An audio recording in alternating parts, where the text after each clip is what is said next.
आज बनवूया चिवळाच्या भाजीचे मुटके. तुम्ही पण बनवा एक वेळेस. पहा किती छान झाले.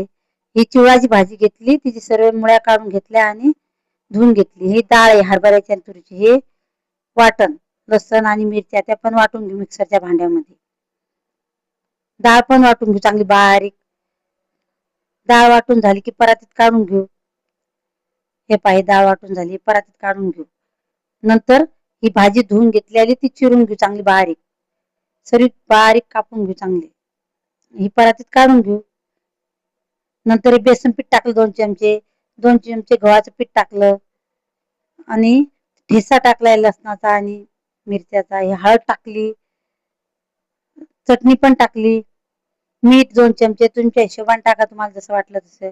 मिक्स करून घेऊ, उंडा बनवून घेऊ चांगला.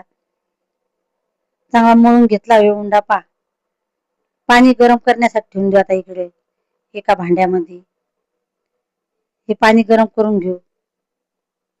मुटके बनवून घेऊ. चांगले लागतात खाण्यासाठी. तुम्ही पण बनवा एक वेळेस. सर्व मुटके असेच बनवून घ्यायचे.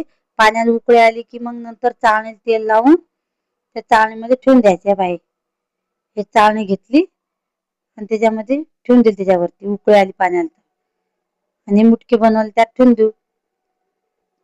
5-10 मिनिटं उकळू देऊ चांगले झाकण ठेवून. चांगले शिजले की नंतर काढून घेऊ. सबस्क्राईब करा, लाईक करा प्लीज. पहा किती चांगले शिजले. शिजले की नाही ते पाहायचे. चाकूल जर चिटकून आलं तर शिजले नाही, नंतर अजून ठेवून द्यायचे. पहा किती छान झाले. सर्व करू खाण्यासाठी तेल टाकून लिंबाच्या लोणच्या सोबत.